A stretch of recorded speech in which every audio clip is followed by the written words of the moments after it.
My name is Jake, and I'm 32 years old. Up until recently, I thought I had a pretty solid, if not perfect, relationship with my parents. Sure, I always knew they favored my younger brother, Ethan, but I never thought they would take it as far as they did. Ethan has always been the golden child. Growing up, it was obvious. He got away with things I never could, received praise for the bare minimum, and when he messed up, my parents had a million excuses ready for him. He's just young, he's figuring things out. You need to be patient with him, Jake. Meanwhile, I was expected to be the responsible one, the mature one, the one who had to lead by example. And I did. I worked hard in school, got a decent job, and made something of myself. Ethan? Not so much. At 28, he still bounces between jobs, constantly figuring things out. He's lived with my parents rent-free his entire life, yet somehow, they act like he has it so much harder than I ever did. Anytime I tried to point out the double standard, I was met with the same response. Jake, you're independent. You don't need us the way Ethan does. That was their justification for every single thing. If I got a cheap birthday gift while Ethan got the latest gaming console, well, Jake, you have a good salary now. You can buy it yourself. If I had to help out around the house while Ethan lounged on the couch, he's just not as responsible as you. If Ethan wrecked their car and they paid to fix it, but I had to buy my own first car with my own money, you can handle it, Jake. And for years, I swallowed it. I let it go. I told myself it wasn't worth fighting over. Then, I found out about the will. I had been helping my parents financially for years, covering part of their mortgage, paying for home repairs, even chipping in for their medical bills. I never did it expecting anything in return. They were my parents, and I wanted to make sure they were taken care of. But one day, completely by accident, I learned that they had left everything to Ethan. The house, the savings, their belongings, everything. It happened when I was visiting to help them sort out some paperwork. My mom had left a folder on the kitchen table while she stepped away to take a call, and I glanced at it absent-mindedly. That's when I saw my name, or rather, the absence of it. Ethan was listed as the sole inheritor. When my mom came back, I asked about it. I wasn't angry, not yet. I just wanted to understand. But instead of looking guilty or regretful, she acted like it was nothing. Oh, that, she said, waving a hand dismissively. We just figured it made the most sense. You have a good job, a stable life. Ethan, well, he's not as lucky. He's going to need the help more than you. I couldn't believe what I was hearing. So because I worked hard and built a stable life, I get nothing? Even after everything I've done for you? She frowned at me like I was being unreasonable. You don't need it, Jake. It's just money. You'll be fine. Something in me snapped. For years, I had been their safety net. I had given and given, and the moment I stopped to ask if I mattered at all, I was dismissed like a greedy child throwing a tantrum. I realized, then and there, that in their eyes, I was nothing more than a resource. Someone to rely on when they needed help, but never someone they truly valued. So I made a decision. I stopped paying their bills. I stopped covering their mortgage. I stopped sending them money for groceries or repairs or unexpected expenses. If I didn't matter enough to be included in their will, then surely they didn't need my financial support either. It didn't take long for reality to hit them. At first, they didn't say anything. Maybe they thought I was just busy, or that I had forgotten. But then, about a month later, I got a text from my mom. No greeting, no small talk. Just, the rent is due. That was it. No, how are you? No, hope you're doing well. Just a demand, like I was their personal ATM. I stared at the message for a long time, feeling a mix of emotions, anger, hurt, disappointment. Then, finally, I replied. I didn't yell. I didn't curse. I didn't beg them to see how unfair they had been. I simply responded with, I'm sure Ethan will handle it. That was all I said. No explanation, no argument, just a simple statement. And then I put my phone down and went about my day. It didn't take long for the backlash to begin. Less than an hour later, my phone buzzed again, this time, a call from my mom. I ignored it. Then another, and another. Finally, a text. Jake, answer the phone. This isn't funny. I let it sit. I wasn't in the mood to entertain whatever guilt trip they were about to throw at me. But sure enough, when I finally checked my voicemail later, I got exactly what I expected. Mom's voice was dripping with disappointment. Jake, I don't know what's gotten into you, but this is really selfish. Your father and I have always done our best for you. Is this really the kind of son you want to be? Ignoring us when we need you? Ethan can't afford to help right now. He's struggling. We thought you'd understand that. Call me back. I didn't. A few hours passed before I got the next message, this time from my dad. He rarely texted me, so I knew my mom must have gotten him involved. Jake, we need to talk. This is serious. Call your mother. Still, I ignored it. And for the first time in years, I felt something I hadn't before: control. I had spent so long playing the role of the dutiful son, the responsible one, the one who never asked for anything. But the moment I refused to be used, they lost their minds. Then, as I expected, Ethan got involved. Dude, what is wrong with you? Mom and Dad are freaking out. Just pay the rent like you always do. Why are you being so difficult? I almost laughed at that. Like I always do? As if it was my job to keep a roof over their heads. As if the fact that he was their favorite meant that responsibility automatically shifted to me. I finally responded, but I kept it short. Not my problem. The response came within seconds. WTF does that mean? You can literally afford it. Stop being a dick. I set my phone down without replying. It was incredible how quickly the entitlement came out. No, hey, are you okay? No, I didn't realize how much you've been helping.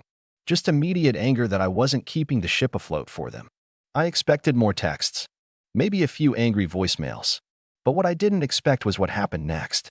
The next day, I woke up to a message from my aunt, my mom's sister. Hey sweetie, your mom just called me in tears. She says you're refusing to help them and that they're at risk of losing the house? What's going on? I thought you guys were close. I sighed. Of course. The flying monkeys had arrived. I took a deep breath before responding. Hey Aunt Lisa, I appreciate you checking in. I'd love to explain, but I think you should ask Mom why she left me out of the will completely while expecting me to pay their bills. Let me know what she says. There was a long pause before she finally replied. Wait, what? I smirked. That was my cue to step back and watch the fallout begin. Because now, it wasn't just between me and my parents. Now, the rest of the family was about to find out exactly what had been happening behind closed doors. And I had a feeling my parents weren't going to like it.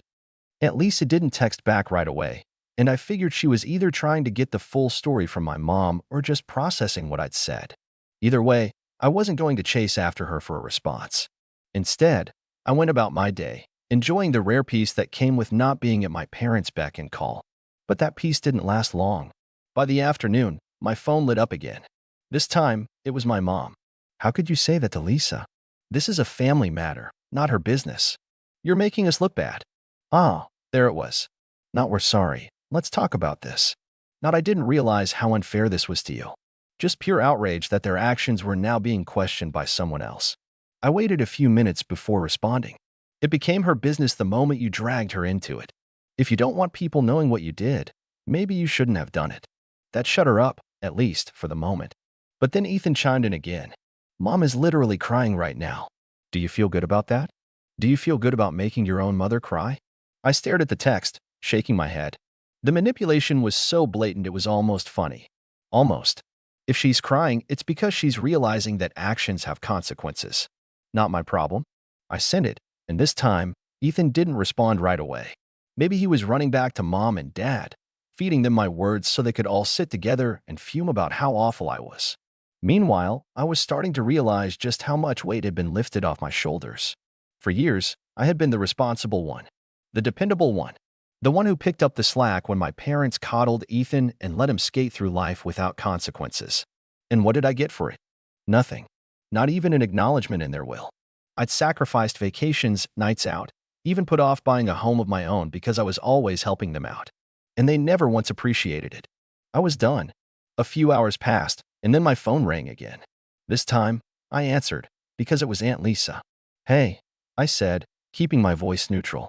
Hey, Jake, she said, and I could tell from her tone that she was treading carefully. I just got off the phone with your mom. I waited, letting her continue. She told me, well, she told me a very different version of what's going on. I almost laughed. Let me guess, she made it sound like I'm some selfish, greedy son who suddenly decided to abandon them for no reason? There was a pause, and then a quiet sigh. More or less. I leaned back in my chair. Did she mention that I've been covering their bills for years? Or that they left me out of the will entirely while giving Ethan everything? Another pause. No. She left that part out. Of course she did. Well, I said, keeping my tone even, that's what happened. Lisa sighed again.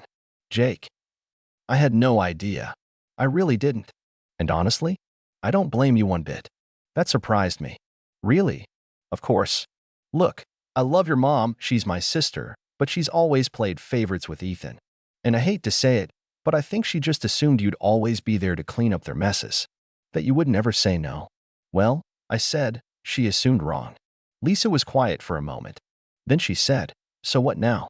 I exhaled slowly. Now? Now they figure it out on their own. I'm done being their safety net. Lisa didn't argue. In fact, she let out a dry little chuckle. Honestly? Good for you. We talked for a few more minutes, and before we hung up, Lisa said something that stuck with me. I have a feeling this isn't over. They're gonna try something. Be careful, Jake. She wasn't wrong. Because later that evening, I got another text from Ethan. Fine. If you want to act like a selfish A, go ahead.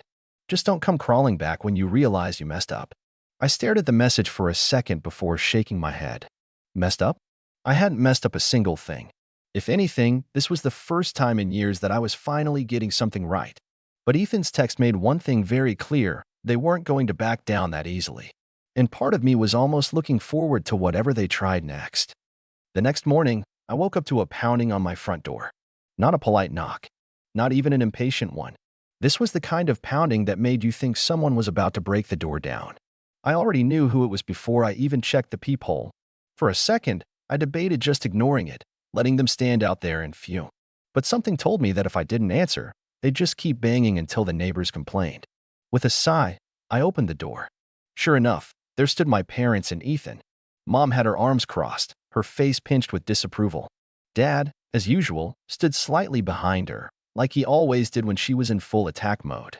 And Ethan, well, Ethan had the same smug, self-satisfied expression he always wore when he thought he was in control of a situation. I leaned against the doorframe, arms crossed. Wow, this is unexpected. Mom didn't waste time. Jake, we need to talk. I let out a small chuckle. Oh, now you want to talk? Not when you were writing me out of the will. Not when you were expecting me to keep paying your bills while giving Ethan everything. Now suddenly, it's urgent. Dad sighed like I was being difficult. Son, can we come in? I pretended to think about it, then shook my head. No, I don't think so. We can have this conversation right here. Ethan scoffed. Are you serious? Dead serious. Mom huffed, clearly not used to being denied what she wanted. Jake, you're being childish. Childish? I repeated, raising an eyebrow. That's rich, coming from the people who showed up at my house unannounced, pounding on my door like debt collectors. Mom's face turned red, but she took a deep breath, trying to regain control. Listen, she said, shifting to what I called her guilt trip voice. We know you're upset. We understand that you're feeling left out. But you have to look at this rationally. I actually laughed. Rationally? You want to talk about rationality after what you did? Dad, who had been silent up until now, finally decided to chime in. Son, you're doing well for yourself. You have a good job, a stable life. Ethan, well, he needs more help. I turned to Ethan, who was still standing there, arms crossed like this was all beneath him. He needs more help? I repeated. He's 30 years old. He's not a kid. He's had every advantage handed to him while I had to work for everything I have. And now, after all that, you decided he deserves to inherit everything while I get nothing. Ethan smirked. It's not my fault you didn't fight for it. I stared at him, genuinely stunned by how shameless he was. Fight for it. I repeated, my voice quiet. Fight for what? My own parents' love? My own share of what should have been an equal inheritance. Mom waved a hand dismissively. Oh, stop being dramatic. We just thought it made sense. You don't need the money, Jake. That's not the point, I snapped. It's not about needing the money. It's about fairness. It's about the fact that you used me for years, took my help, took my money, took my time, and then tossed me aside like I was nothing when it came to the one thing that should have been fair. Mom's eyes flashed.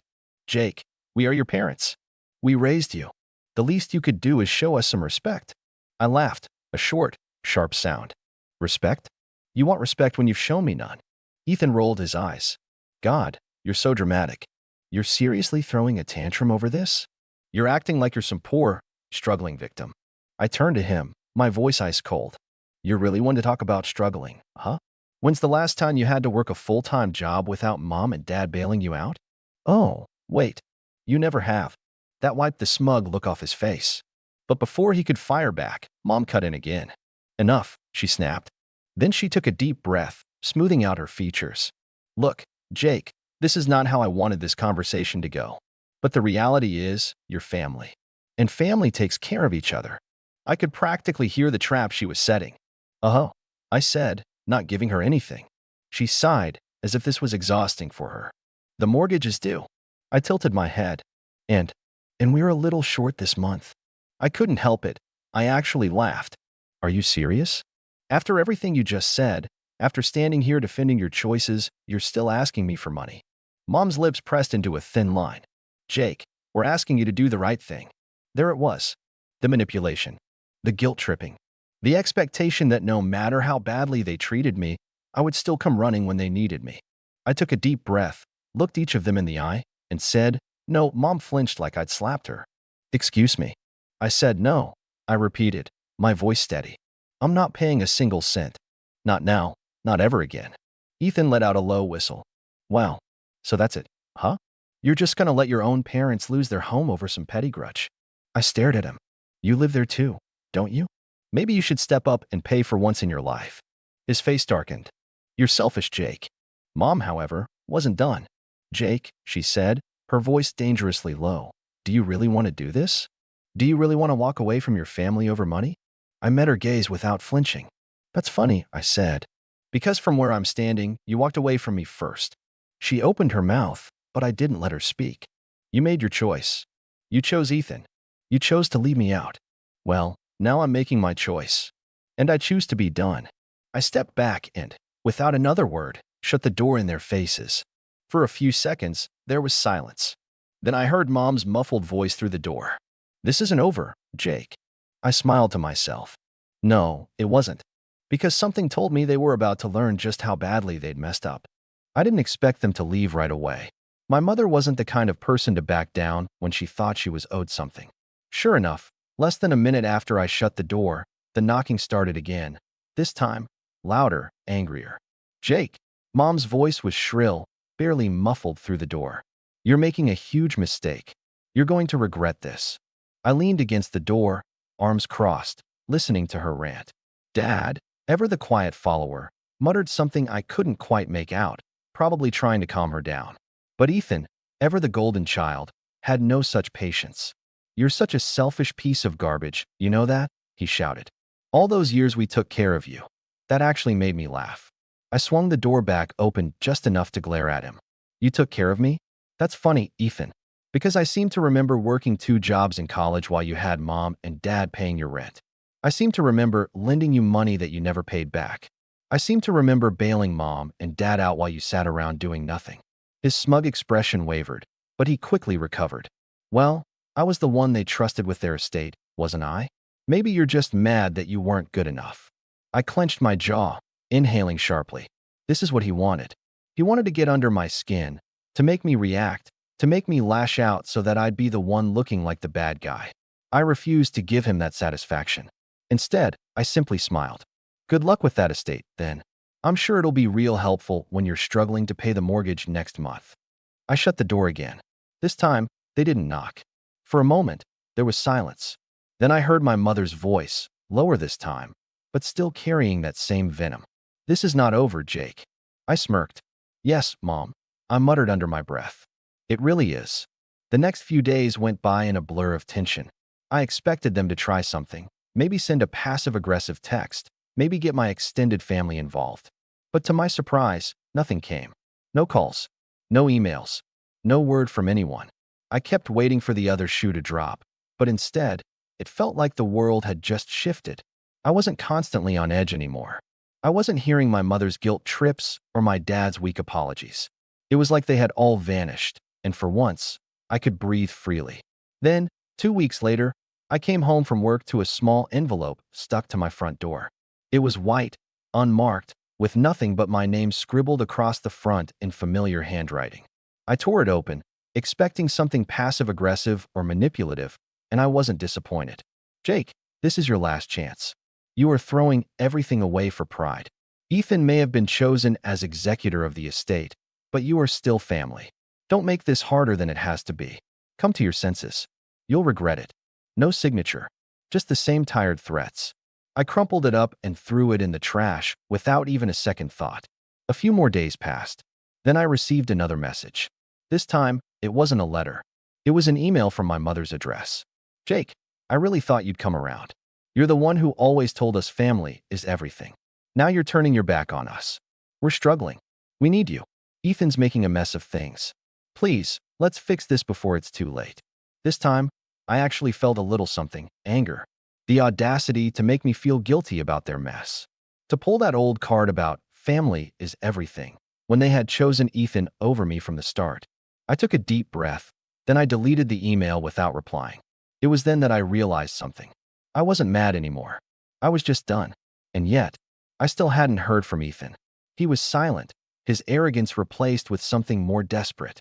I had to admit that part of me was surprised. Ethan, the one who had always believed he was untouchable, wasn't making a move. I half expected him to show up at my door with an apology. But he didn't. Then, one afternoon, out of nowhere, my phone rang. The number was unfamiliar, but something told me I should pick up. I answered, and sure enough, it was my mother's voice again. Jake, please. She was crying. I could hear it in her voice, and I was taken aback. You need to come over. Ethan's lost the house. He's messing everything up. We have nowhere to go. Please, we need you to help us. For the first time, I felt nothing. No sympathy, no guilt, no obligation. I almost felt a strange sense of relief. This was it. This was what I had been waiting for.